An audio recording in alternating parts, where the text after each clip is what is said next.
പെരിയാർ വലഞ്ചുറ്റിയൊഴുകുന്ന ഭഗവാന്റെ പുണ്യസങ്കേതമായ അയ്യപ്പൻ കോവിൽ ശ്രീ ധർമ്മശാസ്ത്ര ക്ഷേത്രത്തിൽ പ്രതിഷ്ഠാപൂജകളും വില്ലാളി വീരനായ അയ്യപ്പ ഭഗവാന്റെയും ദേവിയുടെയും വിഗ്രഹ പ്രതിഷ്ഠയും നടന്നു. ക്ഷേത്ര സന്നിധിയിൽ ബ്രഹ്മശ്രീ ഈശ്വരൻ നമ്പൂതിരി മുഖ്യ കാർമ്മികത്വം വഹിച്ചു.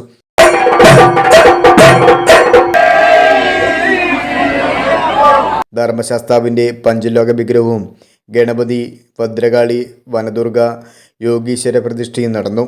കഴിഞ്ഞ ദേവപ്രശ്ന വിധിയിൽ ഈ ക്ഷേത്രം വിഗ്രഹം മാറണമെന്നും പഴയ രീതിയിൽ തന്നെയുള്ള വില്ലാളി വീരൻ്റെ വിഗ്രഹം ഇവിടെ വേണമെന്ന് പറയുകയുണ്ടായി. അതുപ്രകാരം എല്ലാ ഭക്തജനങ്ങളുടെയും തന്നെ സഹായത്തോടുകൂടി ഈ മോഹൻ്റെ മുഖത്തിൽ തന്നെ നടത്താൻ സാധിച്ചു.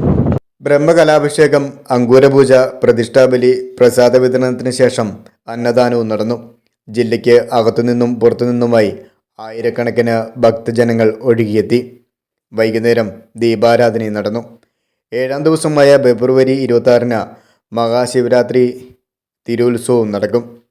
അയ്യപ്പൻ കോവിലിൽ നിന്നും ക്യാമറമാൻ സിൻഡോ രാജാക്കാടിനോടൊപ്പം ആനന്ദ് കട്ടപ്പന, NTV ന്യൂസ്.